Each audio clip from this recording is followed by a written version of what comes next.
Iya. Gimana Pak? Suaranya masih pelan atau? Halo? Halo? Suaranya kok kalem ya suaranya? Iya. Mau lu gua antar. Bu, sebentar saya tak keluar sebentar nih, Bu, nggih. Barangkali ini anu nggih. Oh, Halo. iya, iya. Nggih. Iya, Pak. Bentar, Bu, bentar.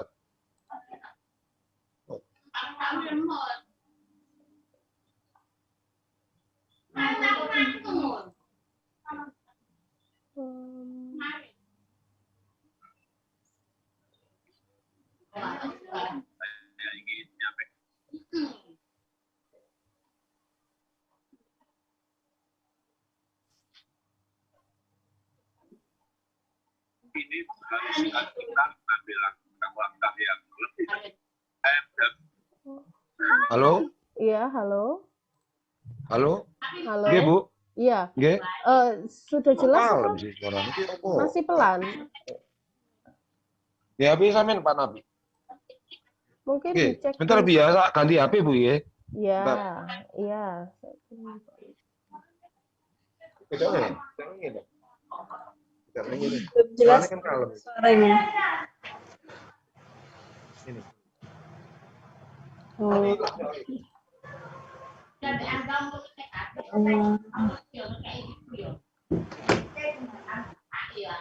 Pakai laptop ini Pak Nirwanonya.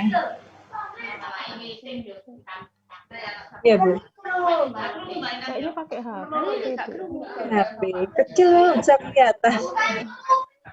Seperti itu. Nggak bisa fokus loh suaranya. Apa harusnya live YouTube ya? Live YouTube bisa dilihat dari YouTube ya mestinya ya. Iya, tapi agak delay biasanya Budam.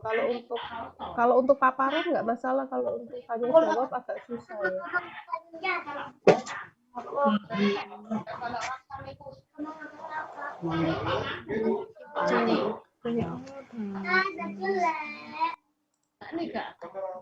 Budam ini hostnya Budam ya? Budam? Iya Bu. Iya Bu. Iya, hostnya Budam ya? Ya saya. Kalau ini bisa minta tolong diizinkan siapa ini? Devita ya untuk direkam Budam? Sudah saya rekam ini. Oh ini sudah direkam ya? Udah. Iya.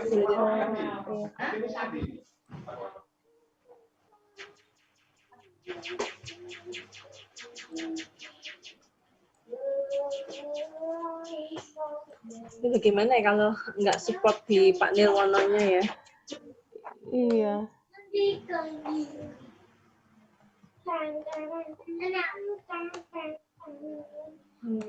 Agak susah memang kalau webinar, kalau online gini.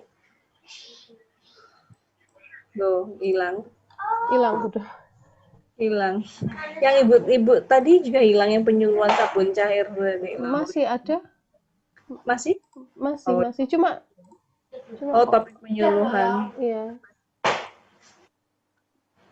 Ya Ibu gimana Bu? Pak Nirwono dan anggota yang lain di sana kira-kira apa bisa mendengar? Oh ini sudah diganti. Suaranya jelas Pak Nir. Nah, suaranya jelas Pak. Di mute Pak. Suaranya masih di mute. Suaranya Bapak masih di mute.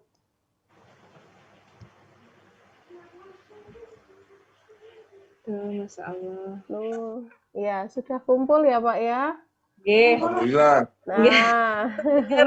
Dengar jelas nggih? Nggih. Alhamdulillah ya Allah. Dengan segala keterbatasan kita. Nggih. Bu. Iya. Terima kasih ya kepada Pak Nirwono dan juga rekan-rekan UKM dari Putrajaya yang sudah memberikan kesempatan kepada saya, Fitria Agus Salib, dan juga Bu Damarani, dan nanti perwakilan dari mahasiswa untuk melakukan pengabdian kepada masyarakat pada UKM Putrajaya ini. Jadi di sini saya ingin memberikan paparan terkait penyuluhan formulasi sabun cair. Ya, jadi saya tahu kalau memang sabun cuci piring ini sudah berjalan ya Pak ya. Tapi di sini saya mencoba memberikan mungkin bisa ada tambahan pengetahuan. Nah, jadi di sini kegiatannya tadi juga sudah dijelaskan oleh MC ya. Jadi nanti saya formulasi sabun cuci piring, setelah itu nanti ada alur pendaftaran produknya Pak, ada PKRT dengan mahasiswa, lalu ada alur pendaftaran makanan, ya kemarin kan Pak Nir juga sempat tertarik untuk pendaftaran yang PIRT, nanti dengan Budamar, lalu nanti ada sesi tanya jawab dan penutup. Ya, jadi saya beri sedikit pendahuluan ya tentang sabun. Sabun adalah surfaktan yang digunakan dengan air untuk mencuci dan membersihkan ya. Dan biasanya secara kimia sabun ini dibuat melalui reaksi saponifikasi atau reaksi penyabunan. Saponifikasi ini proses penyabunan yang mereaksikan suatu lemak minyak atau gliserid dengan suatu basa. Jadi itu memang pengertian dari sabun. Dan secara kalau kita dari dulu itu memang kita melakukan mereaksikan antara lemak dan juga basa. Halo. Ya, halo. Halo Bu. Ya, terdengar nggak Pak Nir suara saya? Halo. Ya, halo. Halo. Nggih Bu. Ya, terdengar nggak suara saya? Halo, nggih Bu. Ya. Jadi, terdengar Bu. Terdengar putus ya. tadi. Ya, alhamdulillah kalau terdengar. Jadi di sini kegunaan dan tujuan pembuatan sabun cuci piring ya. Jadi kegunaan sabun cuci piring ini memang sangat dibutuhkan dalam kehidupan sehari-hari ya. Jadi memang untuk membersihkan peralatan makan ya. Dan tujuannya di sini memang sabun cair sendiri ini untuk memenuhi kebutuhan dalam kehidupan sehari-hari sehingga dijadikan industri rumah tangga. Dan alhamdulillah sudah terbentuk ya Pak ya, sudah ada UKM sabun cuci piringnya. Nah di sini kalau ini salah satu, jadi nanti saya akan memberikan 3 contoh formula sabun cuci piring atau hitungan bahan-bahannya Pak ya. Jadi, di sini salah satu contohnya saya ambil dari jurnal dari Haro ya tahun 2011. Nah, di sini biasanya pakai Texapon atau mungkin SL slash ya. Nama dagangnya Texapon ya. Jadi di sini ada Texapon.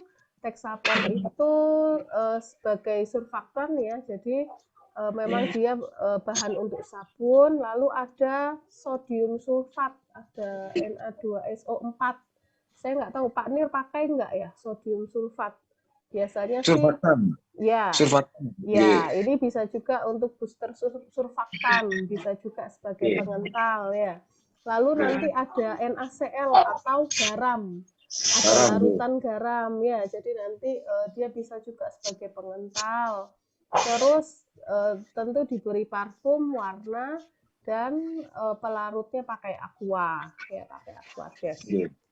Ya, ini salah satu contoh salah satu contoh formula yang simpel ya. Jadi di sini ada Texapon, ada sodium sulfat, dan pengentalnya juga ada NaCl. Jadi dari bahan ini saja kita sudah bisa membuat sabun cuci piring ya. Lalu, nah kalau cara pembuatannya biasanya Texaponnya ini surfaktannya ini ditambahkan dengan natrium sulfat terlebih dahulu, lalu ditambahkan aquades ya. Setelah itu diberi larutan NaCl. Jadi NaCl-nya garamnya itu pemberiannya dilarutkan dulu ya. Berarti Sudah sama ya Pak ya. Jadi memang diberi larutan NaCl. Setelah jadi campurannya baru nanti ditambah parfum dan juga warna. Nah, setelah itu biasanya nanti bisa didiamkan semalam. Karena biasanya ketika proses pembuatan sabun itu akan banyak buihnya ya Pak ya. Dia akan berbusa. Nah, untuk menjadi apa? Dia menjadi bening ya. Dia menjadi bening itu biasanya dia butuh pendiaman dulu ya. Lalu di sini ada jurnal yang kedua ya dari Dewi tahun 2019 ya. Jadi sama di sini dia juga pakai Texapon. Jadi di sini ada komposisinya Pak Nir. Jadi kalau untuk 1 liter airnya ini ya, jadi dia Texaponnya pakai 100 gram ya. Dia penghasil busa, lalu sama ya ada sodium sulfat ya, natrium SO4 ini tadi komposisinya dia 50 gram ya. Untuk pengental bisa juga pengangkat kotoran ya. Lalu ada lagi ini jurnal ini salah satunya pakai misalnya kayak nama dagangnya ya, ada metain ya, memperbanyak busa, ada juga glukotain ya, ini sebagai emulsifier. Nah, maksudnya kalau apa kotoran-kotoran itu kan biasanya dia minyak ya. Nah, minyak ini. Nah, dengan adanya glukotain ini dia bisa melarutkan minyaknya. Jadi minyak-minyak lemak-lemak itu dia bisa larut ya. Jadi bisa bersih. Lalu ada juga sama ya, ada LAPS ya, ada linear alkyl benzen sulfonat. Ini fungsinya mengangkat lemak ya. Jadi dia bisa mengangkat lemak. Setelah itu ada soda es ya, atau soda api. Nah ya, sodium bikarbonat. Nah ini biasanya meningkatkan daya bersih ya, supaya sabunnya lebih bersih. Lalu ada pewangi, pewarna, dan juga tentu ada air. Air suling. Nah ini salah satu formula lagi ya, jadi formula yang ketiga. Formula ketiga ini sama ya, jadi ada Texapon ya.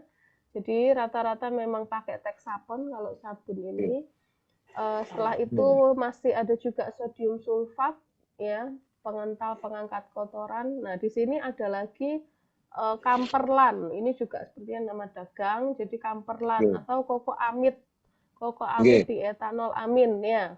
Nah ini, nah ya pakai ya Pak ya, pakai di sana Kamperlan.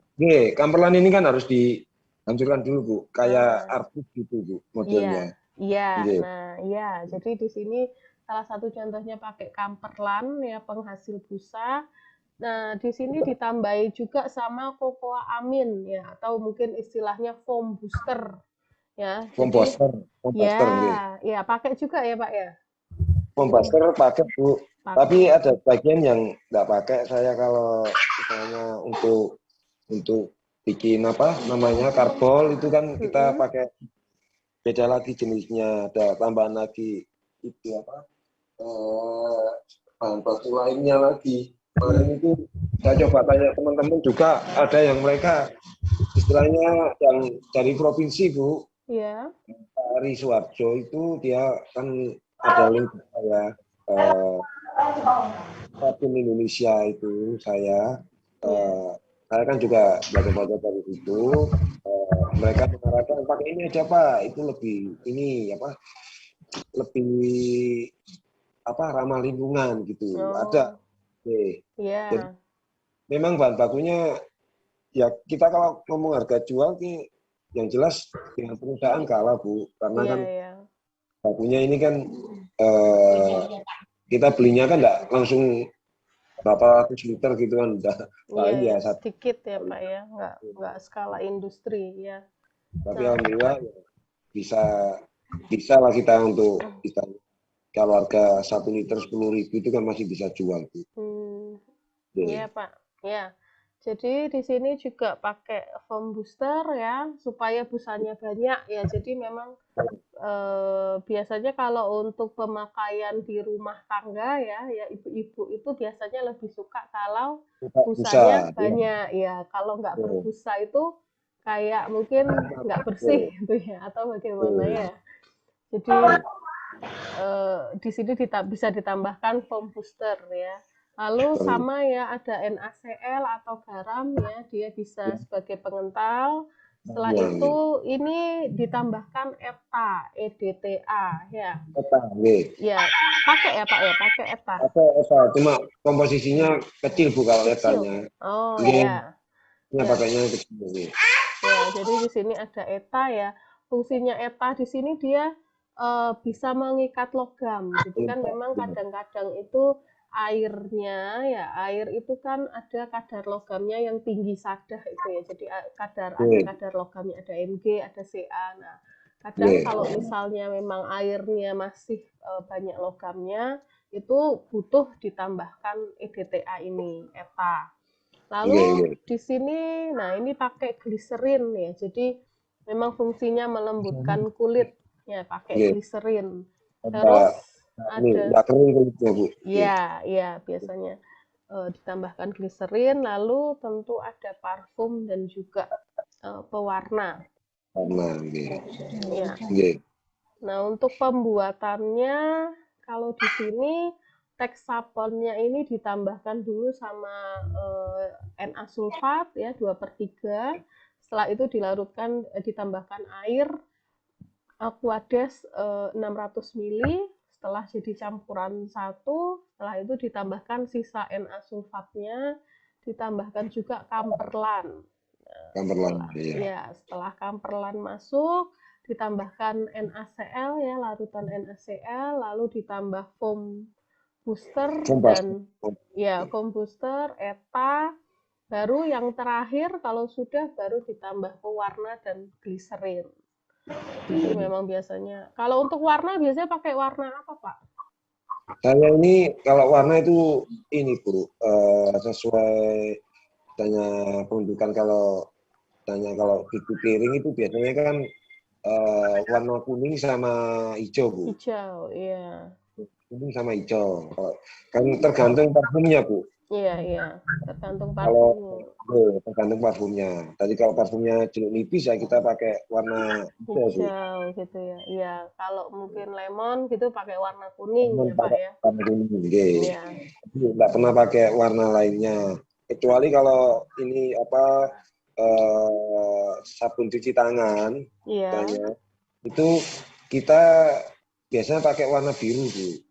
Oh, sabun cuci tangan pakai warna biru ya. Biru, Untuk parfumnya pakai parfum apa Pak? Baunya? Yang mana Bu? Yang cuci tangan. Cuci tangan ini saya ini dulu itu kan ini Bu pernah suplai ke hotel ya Bu, masih belum pertengahan corona. Jadi sebelum corona itu kan kita dikasih contoh sama sebutan hotelnya aja Ibis ya Bu. Di hotel Ibis itu dia minta dibikinkan sabun sesuai yang standarnya hotel itu. Jadi parfum saya ini pesen komposisi parfum yang sesuai bau kayak itu. Ibis. Itu. Iya, Pak. Jadi parfumnya kita jenisnya sih enggak tahu, cuma saya waktu itu ke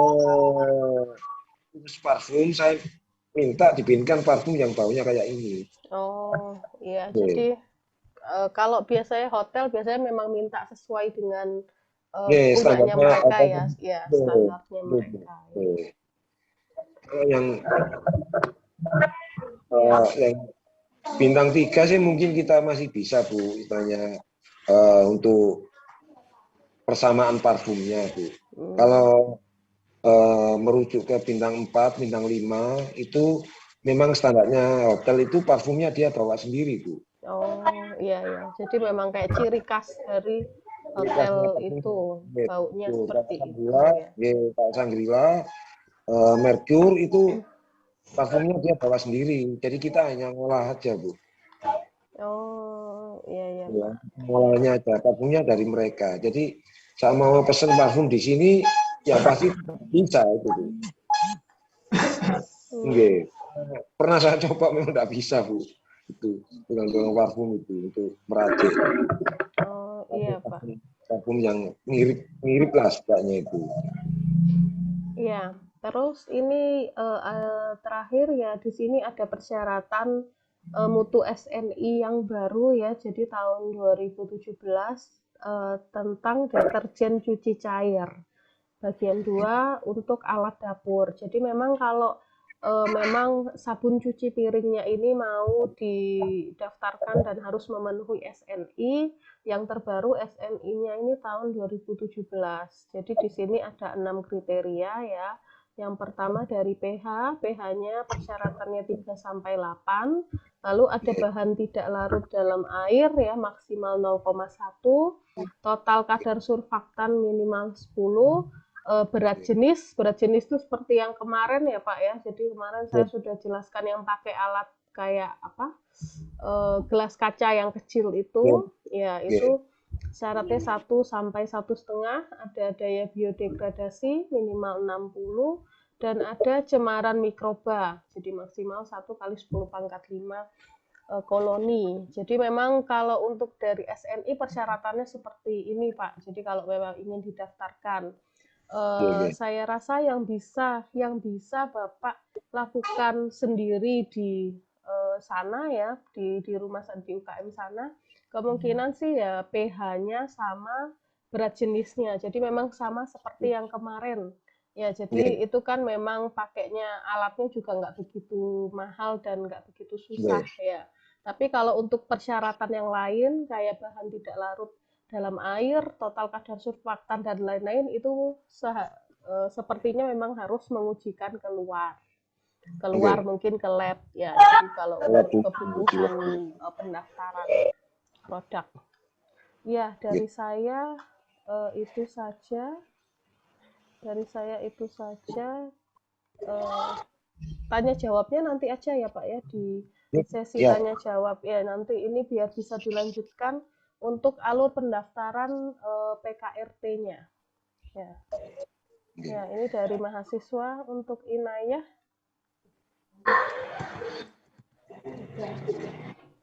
Baik, Bu.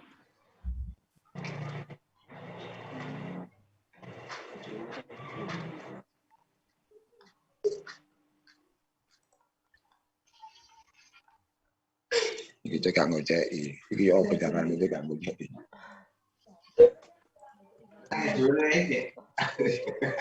Dukur niku. Itu kan grafik itu tapi pakai meja. Iya. Grafik ini kan nyata. Baru-baru ini loh. Amin aku.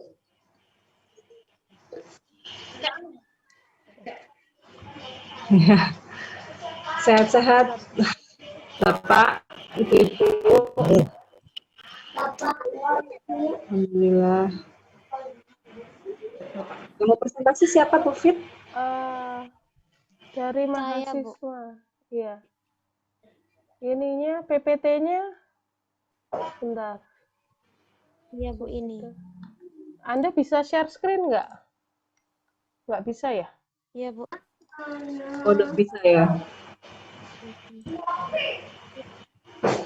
Sebentar. Sudah.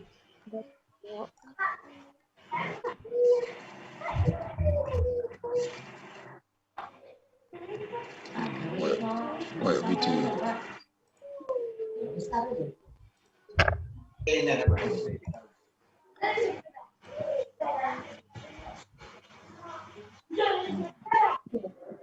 Gampang. Sajane anu nih Codebase iku duwe. Anuan ngene iki. Ya iki gitu. Gak usah. Ya, iku lho ukur pas nggo gambaran.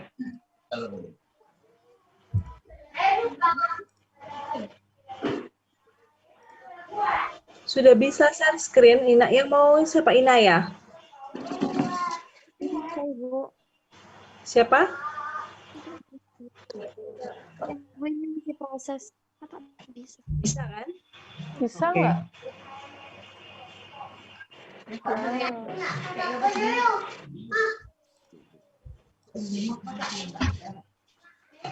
Sebentar.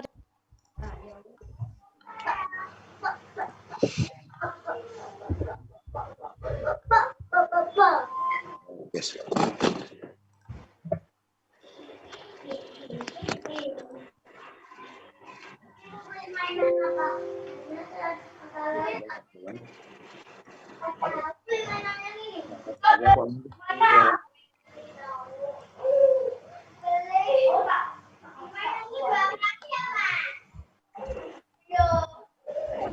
Ya, tapi kalau ini kasih online enggak. Mengulang lagi nih, dan kamu ini. Harus perizinan segala macam. Langsung ada mau biaya tak kira. Karena mana di Ibu.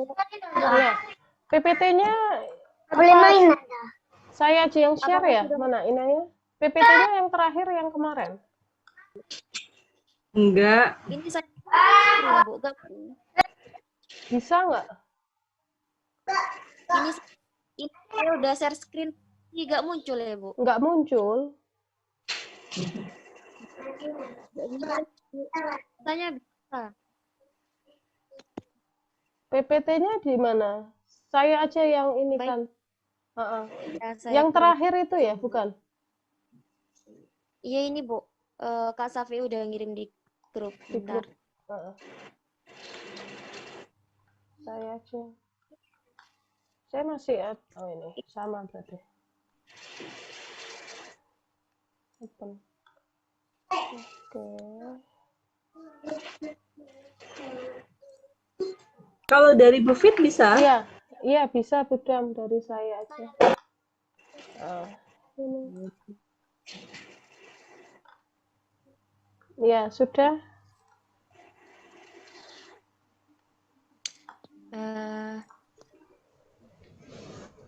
Baik, Assalamualaikum warahmatullahi wabarakatuh. Saya selaku pemateri 2 ingin memaparkan mengenai alur permohonan izin edar baru PKRT atau sabun cuci piring menurut Permenkes nomor 62 tahun 2017.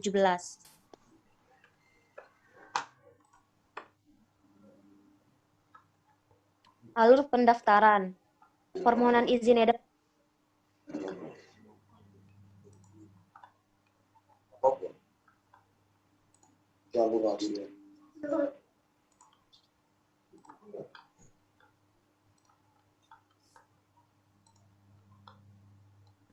perusahaan pemohon harus mendaftarkan perusahaannya di situs e-Regalkes untuk mendapatkan user ID dan password perusahaan.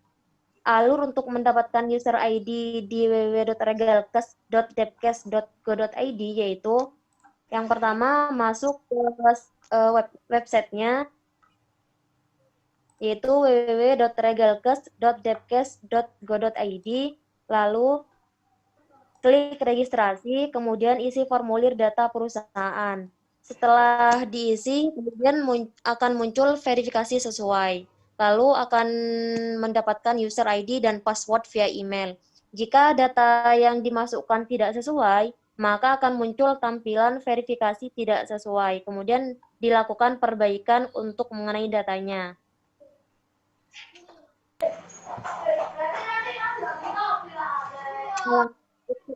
Dan user ID dan password pemohon. Yang pertama, ketik alamat situs permohonan izin PKRT, yaitu www.regalkes.depkes.go.id melalui sistem online pada kolom address bar yang tersedia pada browser pemohon. Yang kedua, setelah mengetikkan alamat situs, maka akan tampil halaman awal situs seperti gambar berikut.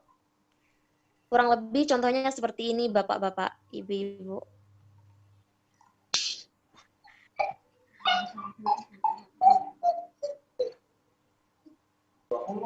Kemudian klik registrasi, terletak di bagian atas halaman awal situs. Yang keempat, isi formulir data perusahaan seperti gambar di samping.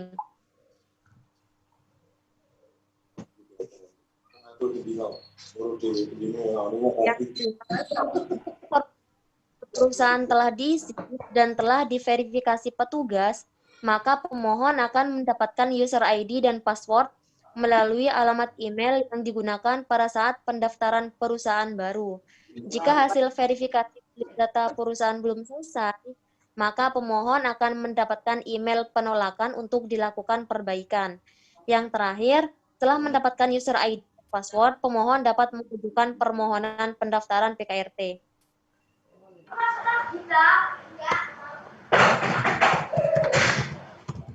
Izin edar baru.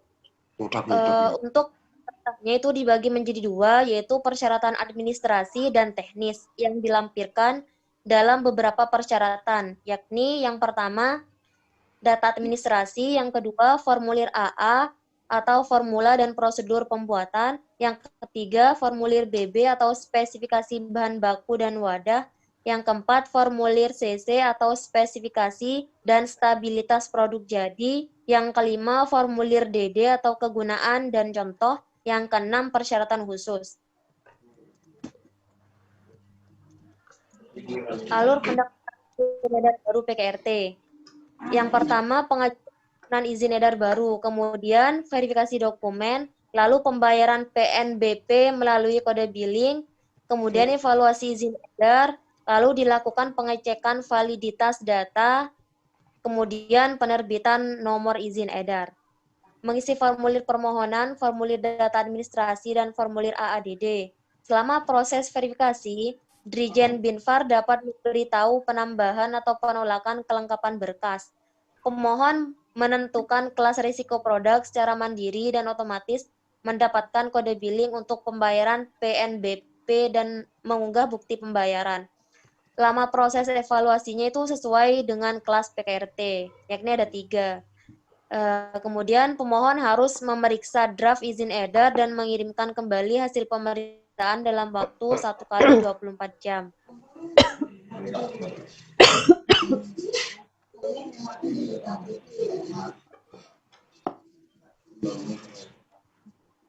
Tahapan pendaftaran izin edar baru PKRT. Yang pertama, pemohon mengisi formulir permohonan, formulir data administrasi, dan formulir AA, DD, AA sampai DD sesuai persyaratan secara elektronik melalui sistem registrasi.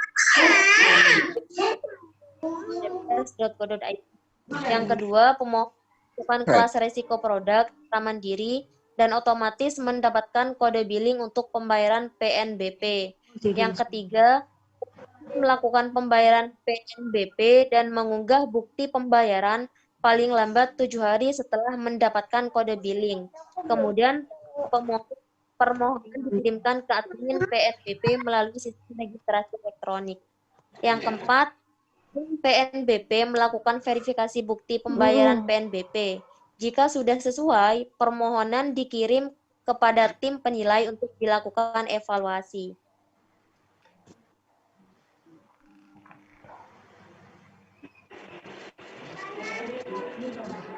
Yang kelima, tim penilai akan mengevaluasi dan memverifikasi berkas permohonan terhadap kelas risiko produk yang ditentukan pemohon.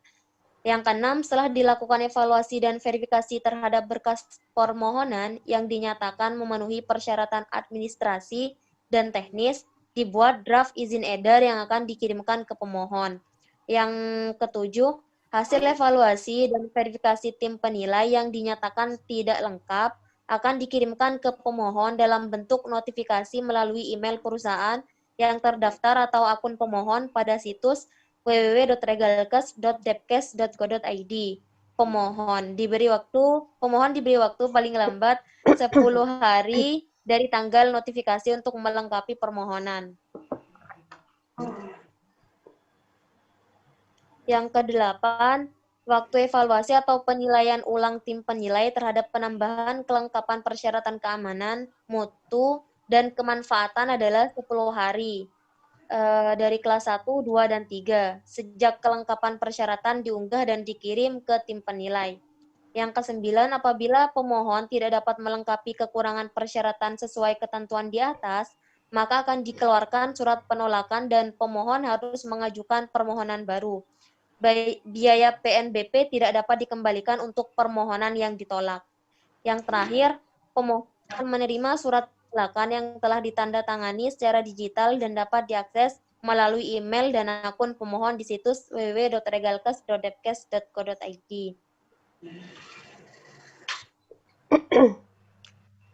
Waktu dan biaya layanan. Waktu dan biaya layanan proses permohonan izin edar ini ditentukan berdasarkan kelas dari PKRT tersebut. Waktu layanan proses permohonan izin edar dihitung sejak permohonan terkirim ke tim penilai sesuai kelas produk. Di sini ada 3 kelas. Kelas yang pertama, registrasinya untuk dalam negeri 10 hari, untuk yang luar negeri 15 hari. Mengenai penambahan kelengkapan persyaratan pemohon dan juga penilai dan juga penerbitan izin edar itu sama-sama 10 hari. Mengenai biayanya itu 1 juta. Kemudian yang kelas 2, untuk registrasi dalam negeri 20 hari, registrasi luar negeri waktunya 30 hari, untuk persyaratan pemohon dan juga kelengkapan persyaratan penilai itu 10 hari. Penerbitan izin edarnya juga 10 hari. Mengenai biayanya lumayan relatif tinggi 2 juta. Kemudian yang kelas 3, untuk registrasi dalam negeri itu 30 hari, registrasi luar negeri waktunya 45 hari. Mengenai kelengkapan persyaratan pemohon dan juga penilai itu sama-sama 10 hari. Penerbitan izin edar 10 hari dan biayanya di sini paling tinggi yaitu 3 juta. Iya, pas kencing.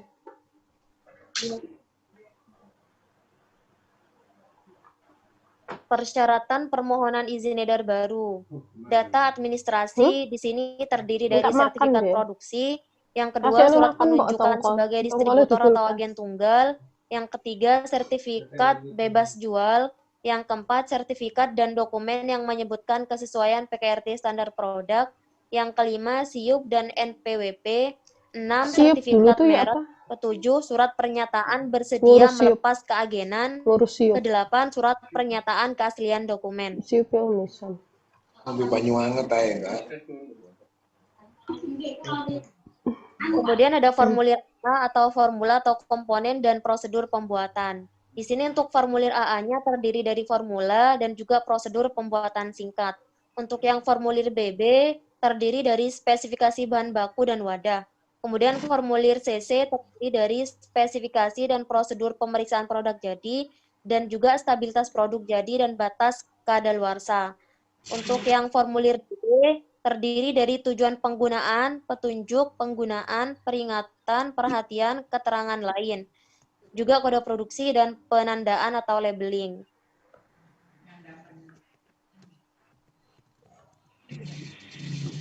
Lalu yang terakhir ada form persyaratan khusus. Yang pertama ada desinfektan, yaitu untuk uji koefisien fenol, antiseptik untuk uji membunuh kuman, kapas untuk uji fluoresensi, botol susu untuk bebas bisphenol A, popok bayi untuk daya serap dan fluoresensi, pestisida untuk SK Kementan, uji efikasi, uji toksisitas, blue label, dan lainnya. Di sini mengenai daftar pustakanya, kami mengambil dari 2 daftar pustaka. Yang pertama dari Permenkes nomor 62 tahun 2017, dan yang kedua ada Pedoman Bimbingan Teknis Perizinan Perbekalan Kesehatan Rumah Tangga Kemenkes RI 2018. Sekian presentasi dari saya, kurang lebihnya mohon maaf. Terima kasih. Wassalamualaikum warahmatullahi wabarakatuh. Waalaikumsalam warahmatullahi wabarakatuh. Waalaikumsalam warahmatullahi wabarakatuh. Iya, jadi itu tadi terkait pendaftaran, tahapannya, persyaratan untuk pendaftaran produk PKRT, atau misalnya nanti salah satu contohnya sabun cair. Nanti mungkin kalau ada pertanyaan bisa ditanyakan. Sekarang kita lanjut dulu ke paparan materi untuk tahapan pendaftaran dari produk PIRT. PIRT ini yang makanan. Ya, jadi akan dibawakan oleh Budha Marani. Iya, baik. Terdengar jelas suara saya ya? Wah, sangat jelas, Bu. Ya, terima kasih Pak. Assalamualaikum warahmatullahi wabarakatuh. Waalaikumsalam. Sebelum saya mulai ya, di tengah kondisi Surabaya yang kian mengkhawatirkan, saya harap teman-teman UKM yang ada di Putrajaya semua dalam keadaan sehat walafiat. Amin. Semangat ya, semoga rezeki tetap ada dan selalu lancar untuk kita semua. Amin ya rabbal alamin. Demikian juga untuk teman-teman saya, mahasiswi Akademi Farmasi Surabaya dan Bu Fitria juga ya. Kita masih bisa menyelenggarakan Pengmas. Semoga Pengmas yang kita adakan hari ini memberikan manfaat yang signifikan kita bersama. Amin.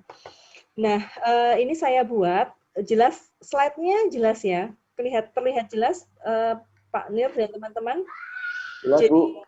Tapi minta tolong nanti dikirimi PDF-nya, Bu ya. Jadi biar paket ya, Bu ya.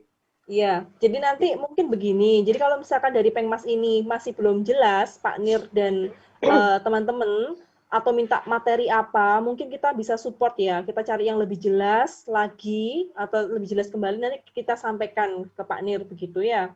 Mungkin kurang terfasilitasi dari Pengmas ini, mungkin bisa kami perbarui seperti itu ya. Nanti kalau ada pertanyaan dan belum bisa kami jawab, nanti akan kami gali lagi informasinya begitu ya. Jadi tidak hanya tertutup pada Pengmas ini. Nah, jadi tadi sudah saya cari ya penyuluhan tata cara pendaftaran PIRT. Jadi nah, sebentar. Nah, ini ya. Jadi apa sih sebentar. Jadi apa sih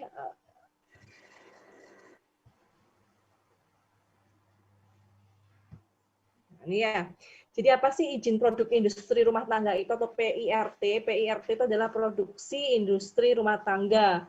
Nah, berupa apa izin produknya itu? Berupa sertifikat ya. Artinya kita memiliki jaminan tertulis ya. Siapa yang mengeluarkan, yang memberikan adalah wali kota kalau Surabaya ya, melalui Dinas Kesehatan. Terhadap apa? Terhadap pangan hasil produksi industri rumah tangga. Jadi memang difokuskan yang membuat adalah rumah tangga, industri rumah tangga, yang telah memenuhi persyaratan dan standar keamanan tertentu dalam rangka produksi dan peredaran produk pangan.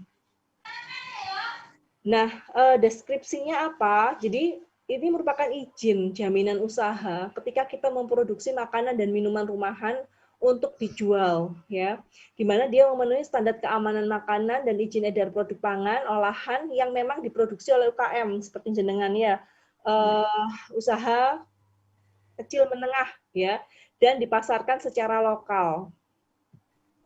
Dan memang dipasarkan secara lokal. Nah, izin PIRT ini hanya diberikan kepada produk olahan pangan dengan tingkat resiko rendah. Jadi memang tingkat resikonya itu rendah begitu. Nah, apa fungsi izin edar ini ya? Agar kita dapat secara legal mengedarkan dan memasarkan produk pangan kita langsung kepada masyarakat luas ya.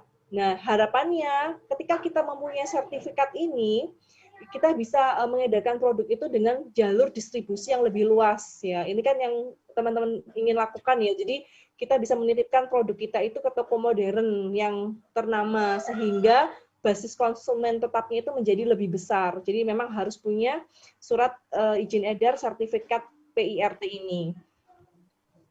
Nah, tentang masa berlaku, setelah saya cari, mungkin teman-teman juga sudah tahu ya. Jadi ada dua jenis. Jadi untuk jenis makanan minuman itu yang memang daya tahannya di atas 7 hari, itu masa berlakunya 5 tahun si sertifikat ini. Tapi kalau misalkan dia memang daya tahannya itu di bawah 7 hari, seperti makanan basah ya seperti itu, dia berlakunya 3 tahun. Nah, sertifikat ini bisa diperpanjang gitu. Nah, ini adalah daftar jenis makanan yang diperbolehkan diproduksi oleh industri rumah tangga. Jadi tidak semua ya. Jadi tidak semua jenis makanan itu rumah tangga atau UKM bisa olah, tapi ada jenis-jenisnya tertentu.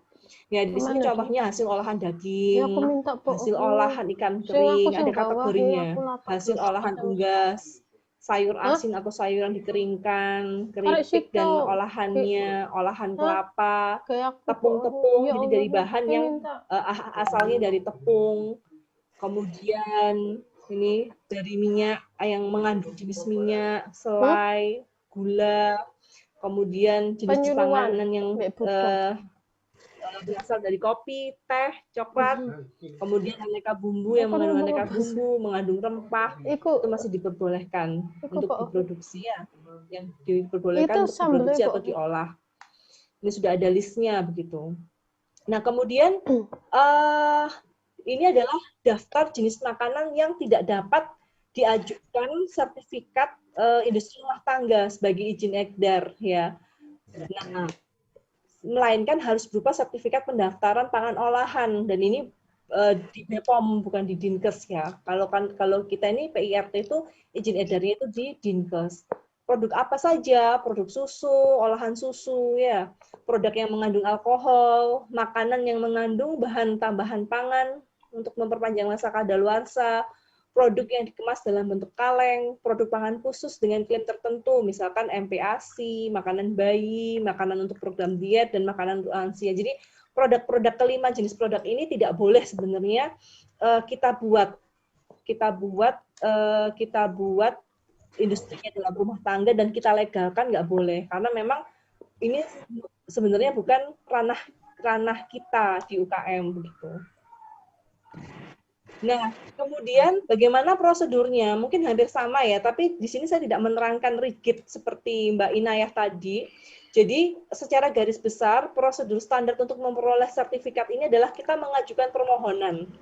Ya, dan formnya itu sudah disediakan di Dinas Kesehatan Kabupaten atau Kota Madya setempat. Ada bagian Fakmakminnya, farmasi makanan dan minumannya. Nah, yang jelas sebelum misalkan nih UKM pangan, UKM makanan itu dipegang oleh Pak Nir. Yang jelas penanggung jawab Pak Nir ini harus memiliki sertifikat penyuluhan keamanan pangan atau yang disebut PKP.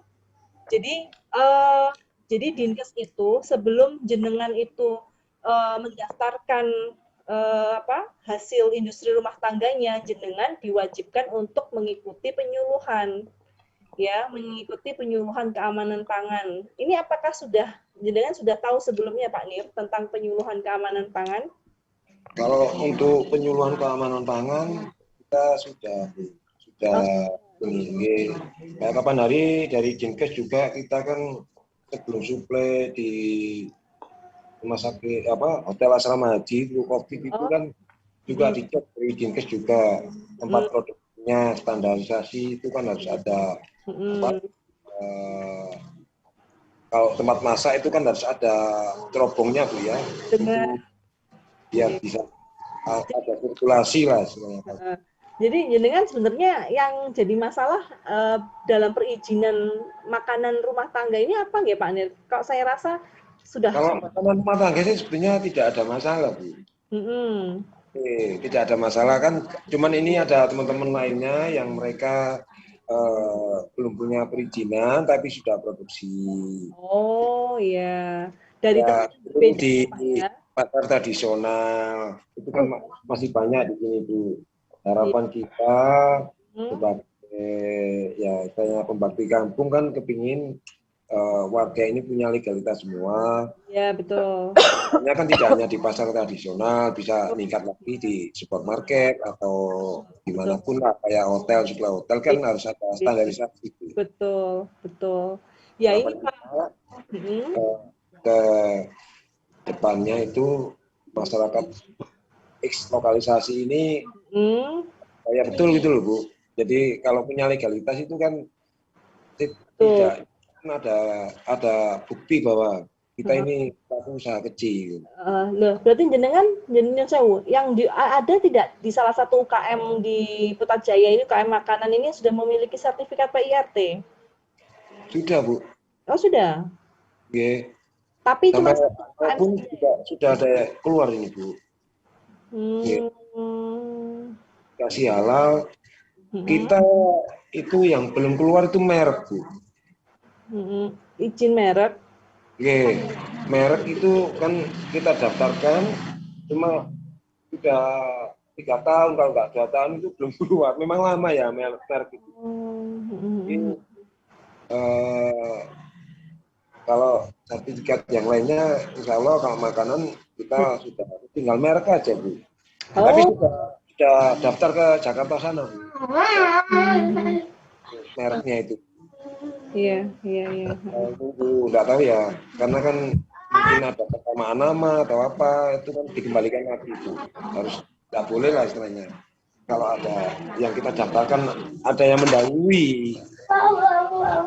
Nggih. Karena merek ini sama kita punya usaha, kita nggak daftarkan dulu merek ini Bu. Kalau ada klaim didaftarkan dahulu, merek kita itu yang punya orang lain, bukan kita gitu. Oh, iya. Satu contoh kayak bensu. Bensu itu kan permasalahannya, bensu itu ada kerjasama dengan temannya, Ruben itu. Ruben ya. Itu ternyata sama temannya mereknya didaftarkan dia. Oh, itu masalahnya. Iya, Rubennya yang kalah. Ya, paten merek itu. Ye. Sekalipun merek itu belum keluar, kalau kita sudah mendaftarkan, itu yang mendaftarkan pertama kali. Itu kalau di Bekraf Bu ya, bukan di Bekraf, di Bekraf, Badan Ekonomi Kreatif dulu itu, karena ada di tahun 2019 itu kan Bekraf itu kan dibentuk untuk menstandarisasi merek itu Bu. Jadi memang teman-teman pelaku usaha kecil, harapan kedepannya itu kalau punya usaha, takutnya itu kan kita sudah membranding habis-habisan, ternyata sudah ada yang mendaftarkan di sana gitu Bu. Begitu kita sudah punya legalitas, kelihatannya lancar, ya segera mungkin didaftarkan gitu. Walaupun sertifikat mereknya belum keluar. Oh gitu. Daftarkan dulu. Kalau kita sudah masuk dulu, nanti ada orang lain memasukkan dengan merek yang sama dengan kita. Gitu. Mau merek, dikasih merek apa Pak? Untuk produk-produk pangannya Bapak rencananya sudah didaftarkan? Kalau kesini tuh Bu. Kalau Puja ini sudah saya daftarkan Bu. Pakai baju, adik, pakai baju. Iya. Sama, belum turun anunya. Oh, iya. Ya, karena ada pandemi ini Bu. Iya, oke. Ini bisa saya lanjutkan ya Pak ya? Oh siap. Oke. Ya, baik. Bagus kalau misalkan memang sudah teredukasi tentang kalau misalkan UKM membuat makanan itu harus istilahnya memiliki sertifikat PIRT ya, begitu. Nah, dan apa sudah tahu ya tentang sebentar ini ya, saya lanjutkan dulu ya. Jadi pemilik atau penanggung jawab itu memiliki sertifikat penyuluhan. Jadi harus memiliki sertifikat penyuluhan, baru kemudian bisa mendaftarkan atau mengajukan permohonan untuk memperoleh sertifikat PIRT begitu. Nah, ini syaratnya berarti sudah tahu ya, jenengan sudah pernah melakukan ya, berarti. Kan saya skip. Nah, ini ya. Jadi betul. Jadi pasti akan ada survei dari Dinas Kesehatan langsung ke lokasi pembuatan makanan kecil yang didaftarkan. Nah, jadi ini kalau saya ini berarti dari tiap UKM ya. Jadi tiap UKM yang mendaftarkan. Jadi kalau misalkan ada UKM lain yang memang di bawah dari Putrajaya dan ingin membentuk UKM yang serupa, pasti harus mengikuti alur ini kembali begitu ya. Izin PIRT akan dikeluarkan sekitar 2 pekan dalam bentuk 2 sertifikat, yaitu sertifikat penyuluhan dan sertifikat PIRT. Nah, untuk sertifikat layak higienis sanitasi jasa boga, apakah juga sudah mengetahui, Pak? Dalam Bu, kurang jelas Bu. Ini sertifikat layak higienis sanitasi jasa boga. Apakah teman-teman sudah tahu? Itu kita layak sanitasi itu kan ini Bu, yang kayak kemarin itu cek dari kesehatan Bu. Ya, Kampung juga sudah. Ini juga masih proses Bu, karena kan dulu kita produksinya kan di asetnya pemerintah Bu. Betul. Rumah itu asetnya pemerintah untuk olahan pangan ya. Di sana kan yang jelas memenuhi standar. Cuma kan kita geser ke rumah ini bukan karena apa ya, karena ya ada permasalahan ya, nggak tahu ya permasalahannya apa. Akhirnya kita berikan diri. Nah, kemarin tuh dari dinas kesehatan sebelum kita suplai ke hotel asrama haji itu memang dicek Bu untuk lokasi produksinya, alat-alatnya itu di syarat apa enggak, karena okupansinya di hotel asrama haji itu banyak sekali Bu. Jadi minimal itu masih 200 sampai 300 lebih per box maksudnya per hari ya kita kirim. Kalau sebelum pandemi kita sih kalau makanan Bu ya, sabun itu kan masih baru Bu ya. Kalau makanan itu kita sudah suplai ke 2 hotel Surabaya Bu. Oh iya betul. Kita suplai 2 hotel Surabaya. Sebelum pandemi itu sempat berjalan sekitar 2 tahun lah. Terus ada pandemi itu ya banyak yang tiarap akhirnya Bu. Produk tersebut di hotel sesuai keinginan hotel, lalu prosedur standarisasi hotel juga Bu. Jadi untuk apa namanya kalau ke hotel itu tes food Bu. Jadi makanan apa yang diinginkan hotel kita bikin, kita kirim ke hotel, mereka yang tes Bu. Jadi standarnya hotel itu harusnya bagaimana gitu. Jadi dari chefnya hotel itu mereka akan memberi arahan ke kita bahwa katakanlah ini packagingnya kurang bagus, biar menarik harus kayak gini gitu. Jadi apa yang diarahkan dari hotel itu ya kita kirim ya sesuai permintaan mereka gitu. Jadi ukurannya itu harus ukuran sama itu ya sedang semuanya, tidak boleh ada yang kecil, tidak boleh ada yang besar di hotel. Jadi kita sih kalau makanan sih sudah lama Bu kita ini, cuma yang sabun ini kan masih baru. Cuma harapan ini kan masih ada ini ibu-ibu lainnya ini yang belum punya legalitas. Kedepannya kita menginginkan juga ibu-ibu ini punya legalitas. Tapi istilahnya bisa ekspansi ke luar wilayah Bu. Atau di hotel-hotel itu kan standarisasinya kan ketat betul Bu. Jadi harapan kita itu sama kue ini harganya 1.000. Kalau sudah masuk hotel ini standarnya bagaimana kan standarisasi itu harus tetap jalan gitu. Akan kami tampung. Ini ada notulennya ya. Bu Fitri ya, sudah menunjuk notulensinya ya? Iya, seharusnya sudah ada Budang. Oke. Tadi sudah saya jadi co-host, saya random saja. Windy ya. Windy, ada Windy. Tadi yang terlihat di layar Windy. Windy bisa tolong saya untuk screenshot ya. Karena saya nggak bisa screenshot. Tadi sudah saya screenshot gitu Bu. Sebagai bukti dokumentasi ya. Iya. Windy? Saya sudah screenshot. Tapi nanti mungkin bisa ada tambahan. Oh bisa. Jadi kan bisa screenshot. Oke. Oh ya sudah. Geng, sampun.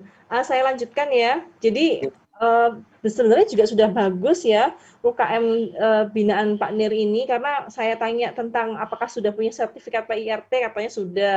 Berarti kan sudah jelas semestinya ya. Apakah sudah mempunyai sertifikat like hygiene sanitasi jasa boga? Beliau juga ngendikan sudah, karena setahu saya memang untuk kue-kue basah itu di sanitasi jasa boga ini, begitu ya. Oke.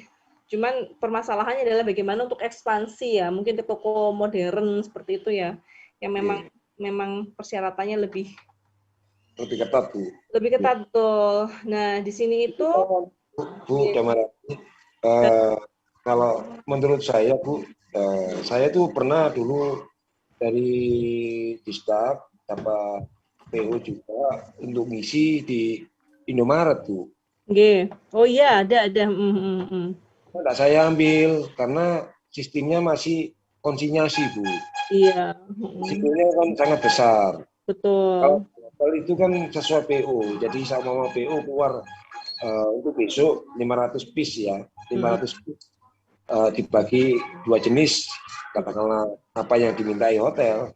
Itu PO sesuai PO nanti yang dibayar. Kalau di Ya, betul. toko-toko kayak Indomaret, Alfamart itu kan masih ada kunci. Jadi resikonya kalau barang itu tidak laku masih balik ke kita.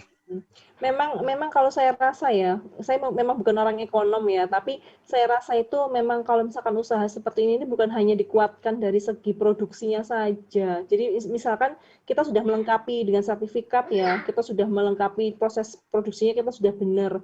Sebenarnya yang harus dikuatkan adalah link bagaimana memasarkannya sebetulnya. Nah, Dulu itu sebenarnya Bu Damarani, dalam sebelum COVID itu sebenarnya banyak hotel yang minta ke kita. Indomaret, Alfamart itu kan bayarnya juga sama 1 bulan Bu. Kalau perusahaan dan hotel itu kan juga bayarnya sama 1 bulan. Tapi mereka tidak ada konsinyasi. Jadi risiko kecil balik ke Jadi ambil itu risikonya yang tidak terlalu risiko besar. Atau mungkin Pak Nir, atau mungkin kalau misalkan saya bisa beri masukan ya, kalau memang kue basah ya, kalau menurut saya ya, kue basah itu kan agak beresiko ya Pak Nir ya. Kenapa tidak berpikir untuk yang jenis kue kering Pak Nir? Kue kering yang memang ada bahan tambahan pengawetnya, tapi bahan makanan ya, dan bisa lebih lama. Apakah sudah memiliki ya yang seperti itu ya? Sebetulnya kalau kue kering kita ya memang sudah ada reng-rengan Bu ya untuk bikin kue kering. Cuma kalau kue kering ini kita kalau ini ngapunten juga ya. Kenapa? Ini yang saya masukin kayak memang berisiko besar Bu. Tapi kalau kita masuk di katakanlah di hotel atau perusahaan itu untuk okupansi pemesanannya itu kan banyak sekali Bu. Jadi risikonya itu kita bikin, kita kirim sudah tidak ada kembali. Ya sama-sama bayarnya 1 bulan. Kalau kue kering kan hotel sendiri kan tidak mungkin Bu. Ya ngaku tapi kan hanya display aja Bu ya. Oh iya. Kita dulu itu tidak berani untuk suplai ke hotel-hotel lainnya karena kendalanya di modalnya Bu.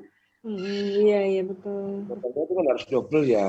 Jadi banyak sebenarnya di hotel-hotel daerah bandara sana itu bahkan saya sampai disuruh suplai permakanan karyawan waktu itu. Karyawan hotel dia ngambil ke kita langsung ke JM-nya. Kalau masalah tempat sih insya Allah banyak sih, ada 3 hotel sebetulnya kita dikasih tempat untuk display produk-produk UKM tanpa sewa Bu. Tanpa sewa, sistemnya konsinyasi karena itu kan kue kering Bu. Itu sistemnya konsinyasi. Jadi bukan hanya makanan, dan minuman kita dikasih tempat, kita display produk itu, kita rak sendiri di sana. Nanti hitungannya itu tiap minggu atau tiap 2 minggu sekali. Itu sudah ada di Ibis budget di Ponorogo itu. Nya kan ya, baik juga. Jadi mereka juga minta bantuan ke kita.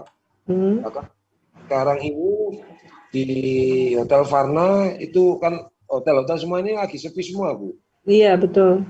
Karena caranya hotel-hotel ini bisa rame ya. Mereka ini gandeng UKM akhirnya. Gandeng UKM biar rame hotelnya itu. Salah satu contohnya itu di Surabaya Suite. Teman-teman komunitas Sobondoli itu sekarang kan buka gerai di sana di Surabaya Suite, UKM mendunia, Kapten Surabaya Bu. Jadi itu teman-teman UKM yang mereka akan luar negeri Bu. Jadi itu prosesnya 1 kilo bisa di sana. Gitu.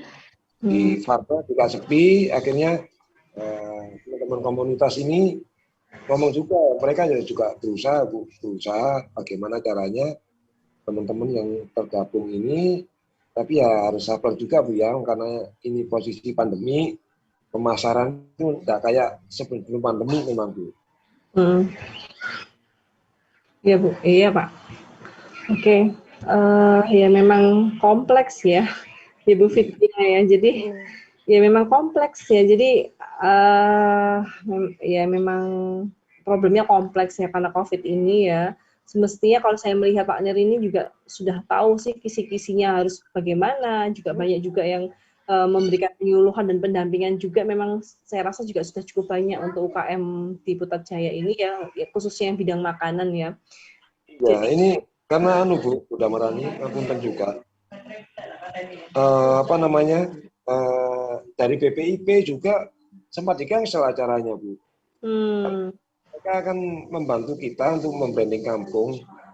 Di 2020 sebelum COVID bulan 3 itu kita sempat kedatangan dari BPIP, Badan Pembinaan Ideologi Pancasila dari Jakarta. Di tur pembudayaannya Ibu Irin itu dan 80 guru se-Jawa Timur.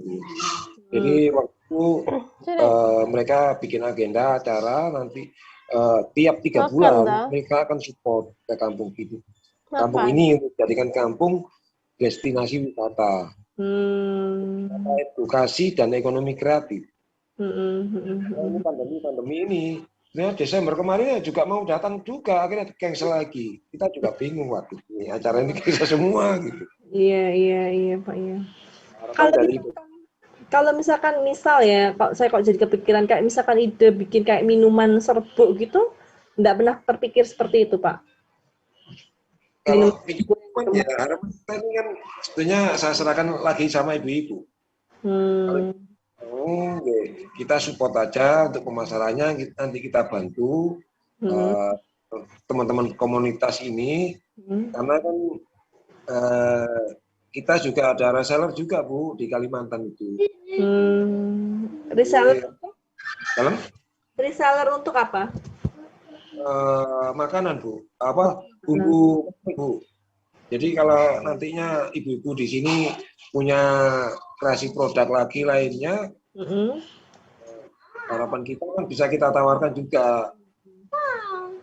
Ya, yang sih kalau di Kalimantan itu, namanya alhamdulillah tiap bulan tuh masih ada pesanan ke kita. Menurut saya sih sebetulnya ibu-ibu ini saya suruh bikin keripik dari buah Bu. Oh iya. Cuman kalau keripik itu harus ada alatnya khusus.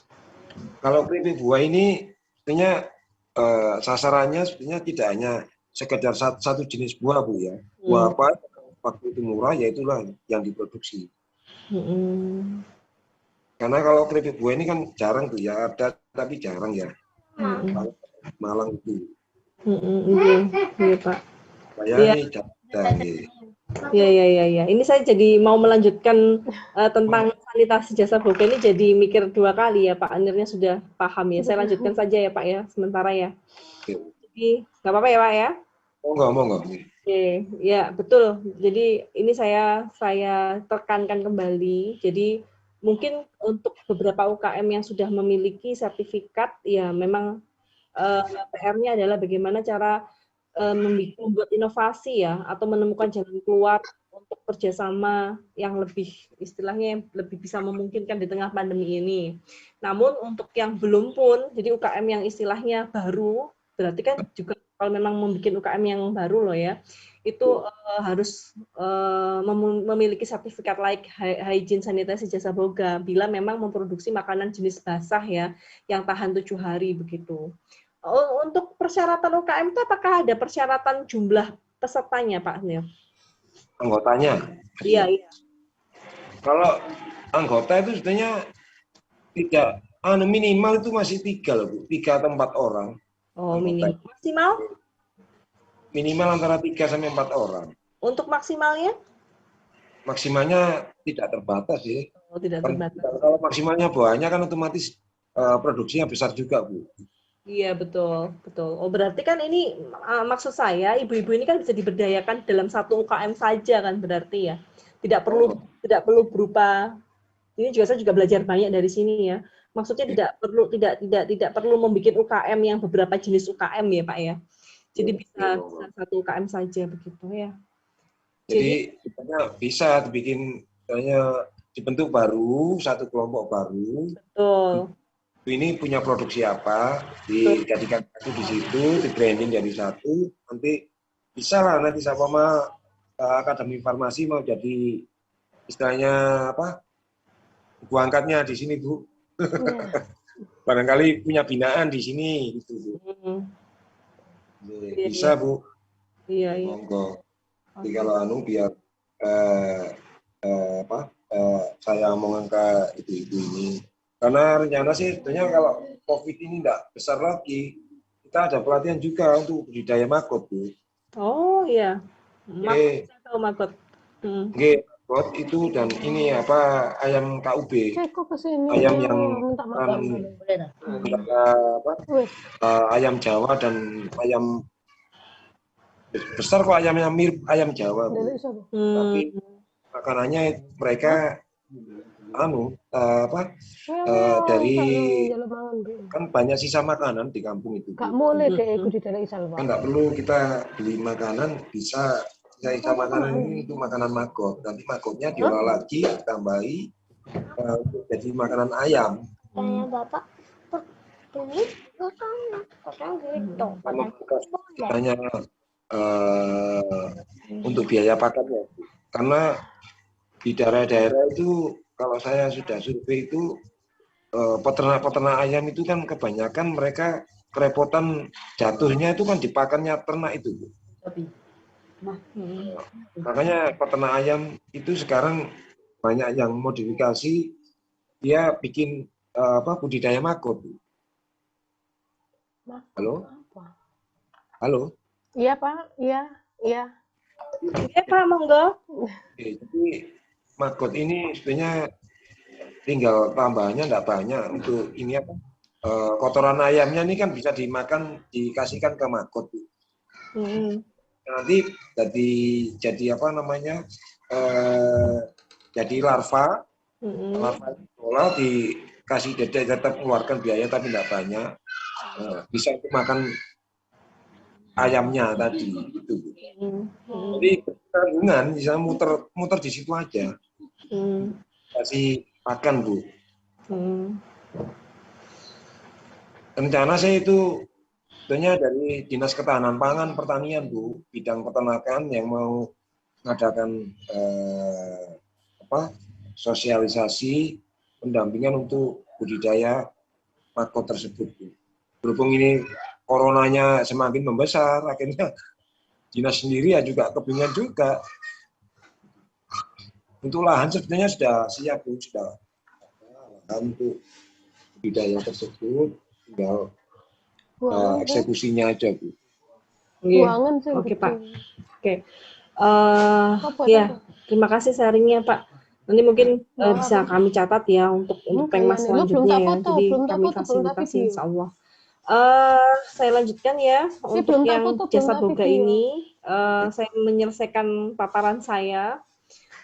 Jadi berdasarkan Permenkes RI nomor 1096 dan 2011, setiap pelaku jasa boga harus memiliki sertifikat layak higienis sanitasi untuk usaha catering ya berarti ini ya, dan memperkerjakan tenaga penjamah makanan ya. Jadi tenaga kerja yang berhubungan langsung dalam proses pengolahan makanan.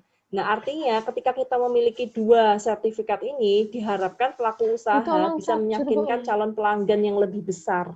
Jadi tadi kan ada istilah bekerja sama dengan hotel atau dengan perkantoran, tapi ini mungkin saran untuk ketika pandemi ini sudah selesai ya. Jadi mungkin susah kalau memang menerapkan ini di pandemi yang masih tinggi sekarang ini. Itu akan susah ya. Ini yang kami paparkan adalah untuk bila pandemi ini sudah selesai begitu. Jadi kalau memang pengen ekspansi lebih luas, berarti harus memiliki dua jenis sertifikat ini. Gak iso video, masa iso input dari luar. Nah, ini persyaratannya nanti akan kami beri PDF-nya ya Pak ya, nggak akan saya jelaskan di sini. Nah, itu adalah prosedurnya. Prosedurnya juga kurang lebih sama sih seperti yang tadi PKRT tadi ya. Jadi ada menyerahkan berkas, petugas melakukan berkas permohonan jadwal kunjungan, administrasinya itu tolong dilengkapi, kemudian ada kunjungan dan ada ide inspeksi, ditelaah lagi hasil kunjungannya bagaimana, bila memenuhi persyaratan baru dicetakkan sertifikat layak higienis. Seperti ini sih memang ya, dan itu semua difasilitasi oleh Dinkes Kesehatan ya. Cuman ya itu tadi kembali lagi bahwa di Dinas Kesehatan pun sekarang juga fokusnya ya tentang pandemi ini gitu. Jadi mungkin yang lebih dipikirkan adalah sebetulnya ya kalau saya melihat urgensitasnya itu gimana caranya tetap untuk UKM baik UKM sabun maupun UKM pangan ini tetap bertahan ya dan bisa istilahnya bisa survive bisa survive di era pandemi ini begitu. Demikian paparan dari saya, Bu Fitri Abbas. Mungkin selanjutnya kita bisa diskusi saja atau bagaimana? Atau bagaimana nih selanjutnya? Saya kembalikan lagi ke Bu Fitri Abbas ya. Iya. Terima kasih. Sekian dari saya. Assalamualaikum warahmatullahi wabarakatuh. Waalaikumsalam. Waalaikumsalam. Waalaikumsalam warahmatullahi wabarakatuh. Ada yang raise hand? Iya. Iya, terima kasih paparannya kepada Bu Damar. Ya, jadi sekarang kita diskusi aja ya Pak Nir ya. Jadi tadi kan ada 3 topik ya, mulai dari formulasi sabun cuci piring, lalu ada pendaftaran tahapan alur dan tahapan dari pendaftaran produk PKRT, salah satunya bisa sabun cuci piring, dan tadi terakhir paparan dari Bu Damar tentang pendaftaran produk PIRT. Nah, mungkin dari teman-teman UKM ini ada yang mau bertanya, Pak Nir, silahkan. Halo, Bu, diulangi lagi Bu, kurang jelas. Ya, jadi sekarang saya buka sesi tanya jawab untuk ketiga topik tadi. Ya, jadi dari topik formulasi sabun, setelah itu pendaftaran PKRT dan pendaftaran PIRT. Mungkin ada yang mau ditanyakan? Untuk ini saya mewakili teman-teman UKM Bu ya. Iya. Mungkin kalau yang sudah punya minimal legalitas SIUP ini kalau mau naik ke PIRT itu kan persyaratannya harus punya NPWP Bu. Iya. Jadi punya SIUP dulu baru ngurus NPWP. Jadi untuk PIRT atau BP POM hampir sama Bu ya, PIRT atau BP POM. Iya Pak. Itu biasanya kalau dari Dinas Kesehatan kita itu harus menyiapkan Bu biasanya produk apa yang mau didaftarkan di sana. Jadi sama olahan pangan ya, katakanlah keripik.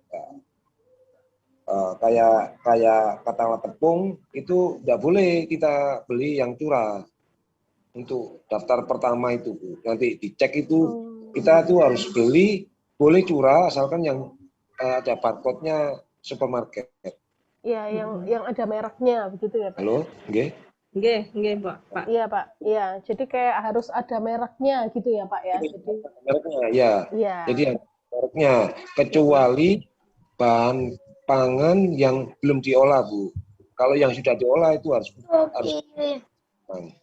Kalau bahan pangan yang yang masih alami belum diolah kayak cabai itu kayak lain-lainnya ya kayak cabai kayak apapun itu yang masih alami itu nggak apa-apa kita beli. Tapi kalau yang sudah diolah industri itu harus ada merek. Memang kayak tepung itu kita beli yang 1 kiloan. Pastikan itu kan ada tepung segitiga biru, itu boleh.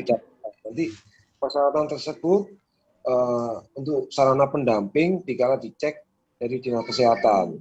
Jadi bahan baku yang mau kita olah itu kita siapkan di sana. Jadi sama ada minyak goreng ya kita beli minyak goreng yang ini kemasan yang ada mereknya, tidak boleh beli yang curah Bu. Itu persyaratan yang setahu saya. Makanya nanti oleh ibu-ibu yang belum mempunyai legalitas mau membentuk atau bukan membentuk mau bikin legalitas. Ini punya legalitas ini tujuannya kan biar nantinya kalau sama dapat job orderan yang besar, terutama kayak di perusahaan atau dimanapun lah yang besar. Itu kan legalitas ini kan dibutuhkan Bu. Iya. Iya Pak. Harus kan gitu.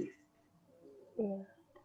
kayak uji layak higienis itu kan harus disetor juga sertifikat halal. Kalau merek itu mungkin nggak masalah, kita nggak anu dulu, kan lama prosesnya. Iya. Tapi yang mulai awal ini kayak SIUP, terutama dasarnya SIUP-nya NPWP, terus PIRT atau BPOM, Iya.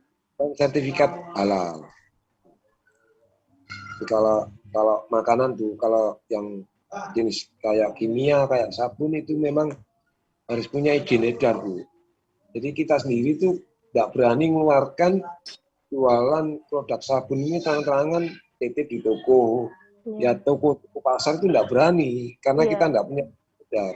Takutnya nanti ada masalah gitu. Iya, disidak itu bisa, Pak. Ya, kalau ada pengecekan kan kita pasti kena, Bu. Nggak punya izin jual umum gitu. Iya. Kita jualnya itu tertentu, kayak hotel ada pesanan itu kita bikin. Kayak ini Kelurahan Temon kemarin itu pesanan juga kita bikinkan yang sesuai standar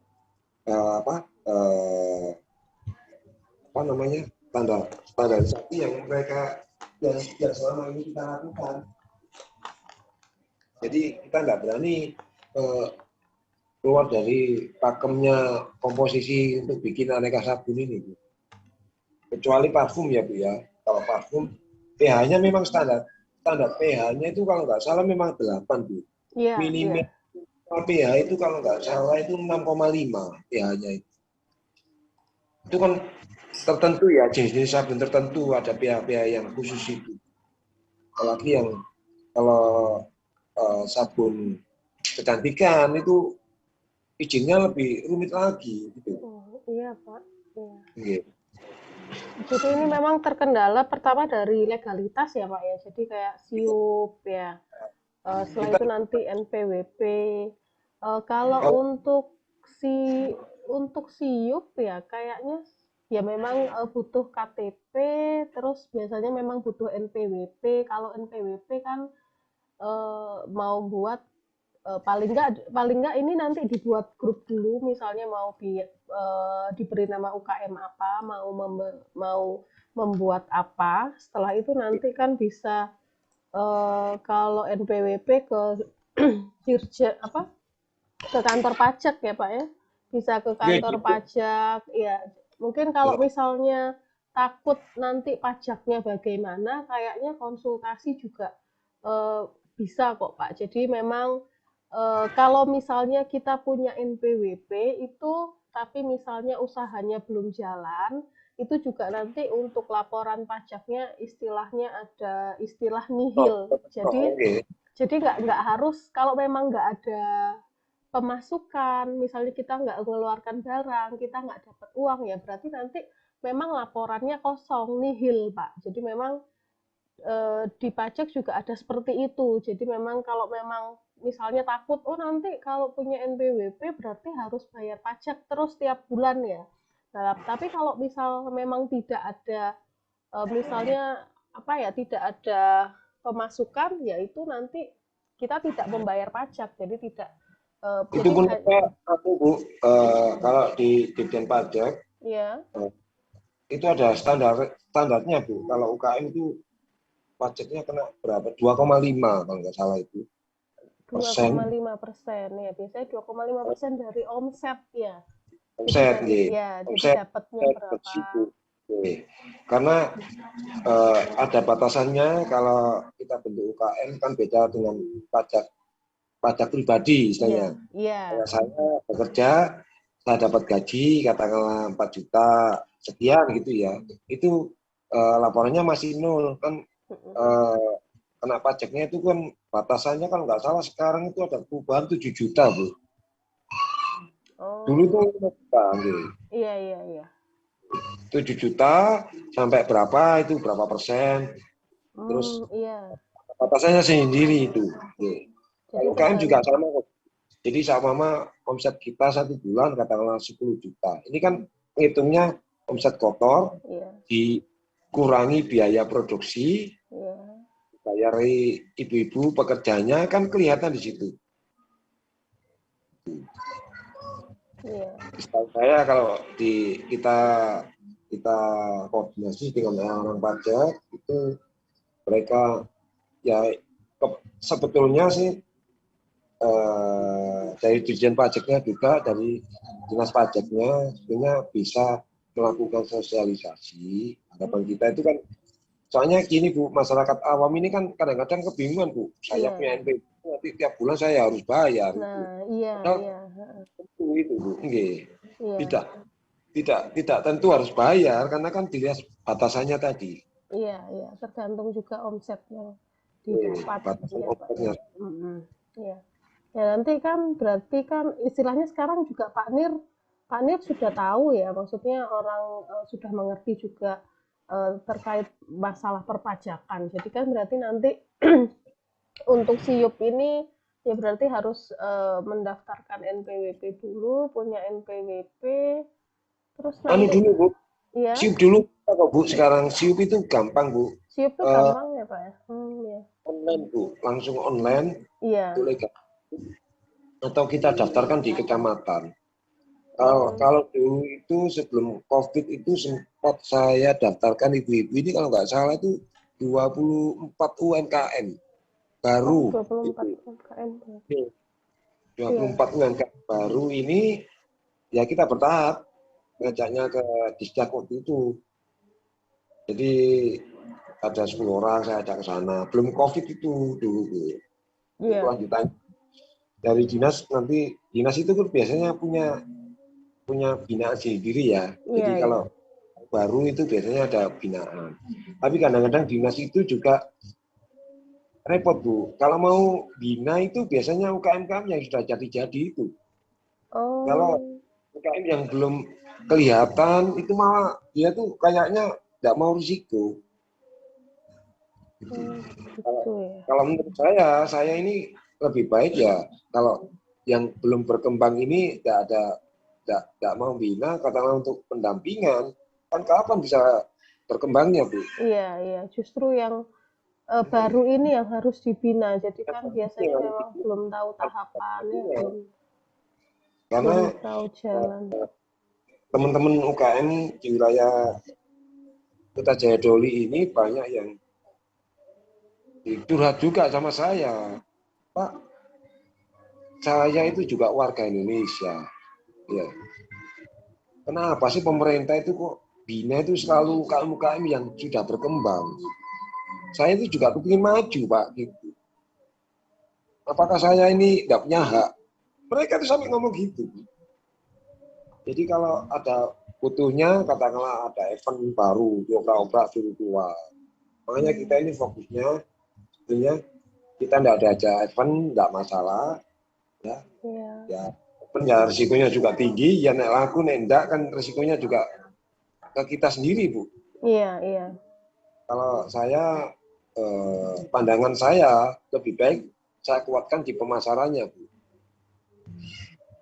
Karena UKM ini bisa bertahan itu kalau pemasarannya bagus.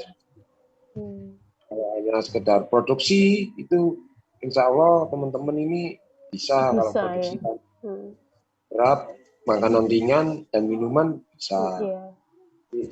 Tinggal untuk mengkreasi produknya tersebut agar terlihat lebih bagus dan ada varian rasanya gitu. Itu aja. Kalau pemasaran itu memang selama ini pemasaran ini adalah satu ujung tombak bagi UKM untuk bisa bertahan. Kalau katakanlah teman-teman UKM ini pemasarannya dia buta pemasaran, ya dia tidak bisa berkembang. Iya, Mak. Nah, ke depan ini kan ada yang mewadahi ya, tidaknya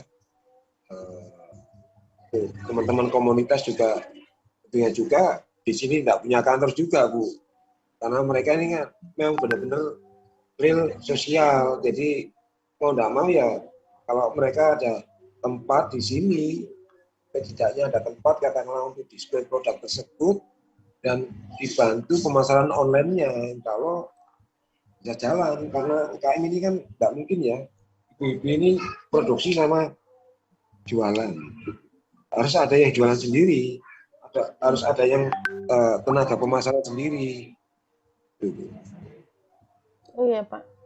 Jadi memang berarti kalau dari segi apa formulasi, maksudnya dari segi pembuatan, dari segi bahan, lalu dari segi perizinan legalitas, istilahnya memang Pak Nir ini sudah paham ya. Jadi maksudnya sudah tahu tahapannya seperti apa. Cuma memang kendalanya ya biasanya di pemasaran berarti ya Pak ya. Jadi memang apa kita sudah UKM ini sudah bisa buat produk, tapi kalau sudah produknya ini dikemanakan ya siapa yang beli ya itu.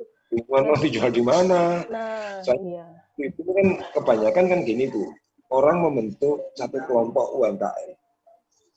Mereka kan pasti punya harapan, saya bikin produk ini pasti laku.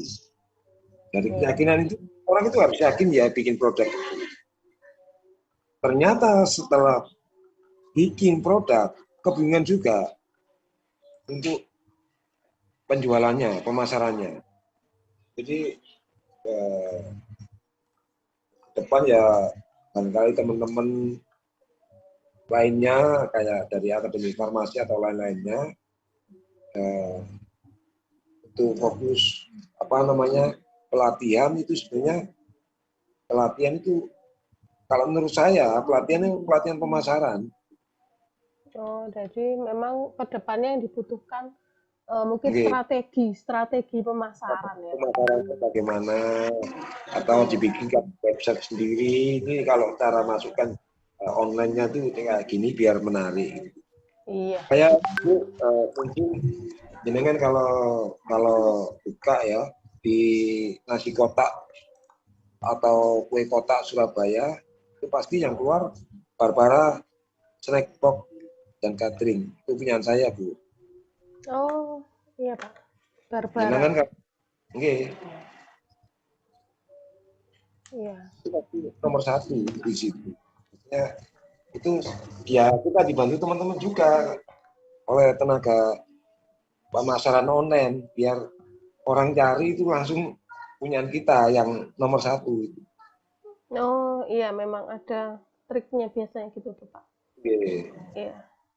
Jadi kalau memang dari segi pemasaran sebenarnya itu kami kurang paham ya saya sama Bu Damarani mungkin masih kurang pemahaman terkait pemasaran karena memang kami fokusnya di teknologi sediaan. Jadi misalnya kalau ada permasalahan dengan formula atau pembuatan, nah itu nanti kami bisa membantu Pak. Tapi kalau untuk pemasaran jujur aja sepertinya kami kurang paham. Ya. Ini yang kita tadi yang saya bahas ini kan masalah ini Bu, permakanan Bu. Oh iya. Dan makanan ringan. Karena di wilayah ini yang banyak itu memang makanan berat dan makanan ringan serta minuman Bu, amin. Nah, ibu ini punya produk banyak sekali punya produknya itu. Untuk kreasi produk sebenarnya rencana saya sih keinginan saya ya itu tadi mengangkat bikin keripik dari olahan buah. Kalau keripik itu kan bisa bertahan lama Bu ya. Terus bisa untuk oleh-oleh. Jadi di branding juga oleh-oleh Surabaya itu kan bisa. Jadi orang-orang yang dari luar Surabaya itu kan bisa nanti. Oh, ditanya ada tulisannya oleh Surabaya gitu ya. Beda kan kalau orang Jawa Tengah ke sini ya berkunjung kan kita dibeli karena kayak di Ampel itu ada Bu sebenarnya ini maaf ya kita ngomong salahnya di Ampel itu ada pembakti kampungnya juga namanya Pak RW sana RW seumur hidup gitu di Ampel terkenal mereka sempat tanya saya Pak Nir saya itu di tempat saya itu sering dikunjungi orang dari manapun tanpa ada promosi orang pasti berkunjung ke sini. Tapi di tempat saya itu tidak ada produk UMKM itu oleh-oleh sini. Saya tanya ke mereka ini, ke Pak Muklis ini, loh Pak, jenengan ini kan enak sih Pak. Tempat sampean itu orang siara dari seluruh Indonesia itu bakalan nggak tahu. Tapi eman, Pak, kalau jenengan nggak punya produk ini warga Sentul. Terus akhirnya saya tanyai, ada nggak kira-kira warga sampean yang bisa bikin apa atau apa? Oh ada Pak Nir. Dia biasa store permen itu, Bu. Permen yang isis itu, Bu. Permen kayak jamu Iya, yang anu warna-warni. Itu ternyata dari Ampel itu, Bu. Itu kan di pabrik. Saya kasih tahu. Lebih baik itu dibentuk UKM aja, Pak. Terus dikasih brandingnya Ampel, oleh-oleh khas Ampel. Orang berkunjung ke sini pasti orang itu, Pak, itu produksi asli Ampel. Di Ampel kan tidak ada, Bu, produksi asli dari Ampel. Iya, rata-rata produk. Ya, ini sederhana, pertanyaan sederhana. Ini sampai yang itu kalau sing anu tapi kok berkembang yo wilayah kono UKM. Mana gitu lho, Pak. Pengunjungnya akeh tapi UKM kok gak ono. Iki yo carane, Pak. Ya itu akhirnya saya kasih masukan kayak gitu, Bu. Tapi insya Allah dijalankan juga sama apa Kotip. Jangan kalau di Ampel sama tanyanya apa Kotip gitu ya tahu semua. Iya. Itu Pak RW Ampel, daerah Ampel. Memang dia pembakti kampung juga, pembakti kampung Nusantara, dan saya juga pembakti kampung wilayah Ekspota Jaya Doli ini. Jadi link dari bentukan BPIP ini, Badan Pembinaan Ideologi Pancasila ini, kepinginnya masing-masing kampung ini punya ciri khas masing-masing dan bisa berjaya warganya Bu. Cuman ya karena COVID ini aja, semua program itu akhirnya tersendat-sendat semuanya, Bu. Nggak bisa. Iya, Pak. Iya. Iya. Jadi terima kasih sekali ya Pak Nir ya. Jadi nanti memang sepertinya kebutuhan dari UKM Putrajaya ini untuk kedepannya di bagian pemasaran ya Pak ya. Jadi, kedepannya kalau dari Akademi Farmasi ya kita berterima kasih juga kan karena secara nggak langsung bisa membantu ibu-ibu ini untuk standarisasi produknya. Ya, ya. Produk ini kan dibutuhkan betul, Bu. Iya, iya. Kalau produk kita nggak terstandarisasi. Dari luar itu kan orang kan bertanya kita jualan katakanlah minuman jahe katakanlah. Kan itu ada campurannya apa-apa. Itu kalau ada komposisinya ini berapa gram ini. Nah, itu kan sama dengan untuk apa standarisasi kan Bu. Iya. Nah kalau memang terkait seperti itu misalnya kayak minuman serbuk jahe, nah supaya awet atau bagaimana, kalau misalnya Pak Nir butuh nanti kami bisa dihubungi. Jadi mungkin mau dibuat apa yang kayak adem sari gitu. Nah seperti itu nanti bisa kontak saya dan Bu Damarani, nanti mungkin kami bisa melakukan pembinaan. Semoga saja COVID ini segera segera hilang ya Pak ya. Jadi paling enggak nanti kami bisa berkunjung lah. Kalau bisa juga mungkin kami bisa mengundang salah satu mungkin UKM ya untuk misalnya kalau pelatihan gitu. Semoga saja bisa. Jadi terima kasih sekali Pak Nir ya. Ini waktunya juga enggak ternyata sudah jam 5 lebih ya Pak ya, sudah mau maghrib. Nah untuk absen Pak mungkin bisa dibantu ya Pak ya, dituliskan ya Pak ya, jadi nanti ada absensinya, nanti saya hubungi ya Pak ya, saya chat, nanti sekalian saya juga ada kuota, bantuan kuota dari saya dan panitia mahasiswa, nanti saya chat Pak Nir, saya juga butuh ininya Pak kontak yang sudah hadir dari UKM mana, nomor teleponnya berapa. Setelah itu nanti salah satu dari mahasiswa kami yang Akademi Farmasi Surabaya, nanti rencananya saya akan membuat buklet ya Pak ya. Jadi materinya hari ini itu apa saja nanti saya bukukan, jadi saya print dan nanti saya juga berikan sertifikat Pak. Ya, jadi sudah disediakan sertifikat, nanti kami tinggal menuliskan nama yang sudah hadir. Setelah itu nanti mungkin ada yang bisa mengantarkan ke sana. Ya, nggak apa-apa Bu. Nanti kalau saya disuruh barangkali jenengan repot, saya main-main ke kampus Akademi Farmasi juga tak Oh, apa-apa. ya, baik Pak, ya, nanti. Biar ini biar tak repot, jadinya. Ya, saya terima kasih banyak ya Pak Nir ya untuk waktunya. Jadi tadi kan memang katanya setelah produksi ya, tapi masih tetap menyempatkan waktu untuk menghadiri penyuluhan ini ya, mengikuti ini. Buddha mungkin ada tambahan? Sampun, Bu. Ya. Sampun. Nanti bisa kalau ada tambahan koordinasi via WA. Sampun. Iya. Terima kasih kepada Pak Nirwono dan juga seluruh UKM Putrajaya yang telah hadir. Terima kasih Budam, terima kasih mahasiswa Akademi Farmasi Surabaya. Jadi untuk penyuluhan formulasi sabun cair dan pendaftaran KRT dan PIRT kali ini saya tutup. Terima kasih atas perhatiannya. Sekian dari kami. Assalamualaikum warahmatullahi wabarakatuh. Waalaikumsalam warahmatullahi Wabarakatuh.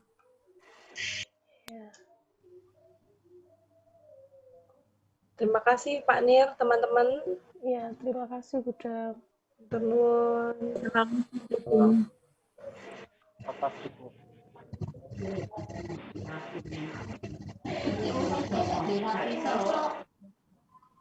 Ini absennya bagaimana Bu? Apa saya antar aja Bu? Oh ya, absennya ditulis aja Pak. Jadi nanti ditulis di kertas ya, Dikirim. nama. Ya, nanti dikirim via WA. Nanti ini saya WA Pak Nir ya. Jadi saya WA. Nanti bisa difotokan di situ Pak, nama, nomor HP, sama jenis UKM-nya Pak. Nama UKM-nya sama jenisnya. Jadi misalnya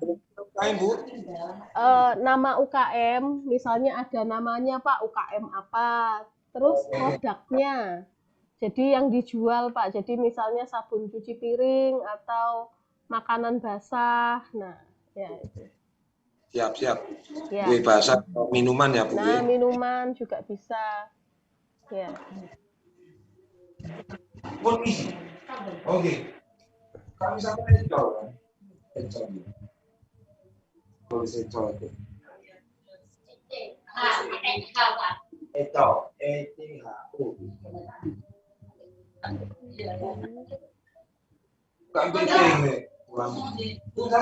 Ini saya bisa akhiri ya Pak Nir ya. Nanti saya tunggu WA-nya dan teman-teman yang lain. Ya, terima kasih Buddha. Lainnya juga Bu. Iya Pak. Kita via WA saja Pak. Ya. Terima kasih. Assalamualaikum warahmatullahi wabarakatuh. Makasih Buddha. Iya. Ya Buddha, terima kasih. Saya izin live, Buddha. Saya tutup ya ini ya. Iya Buddha. Matur nuwun Pak Nir. Assalamualaikum. Waalaikumsalam.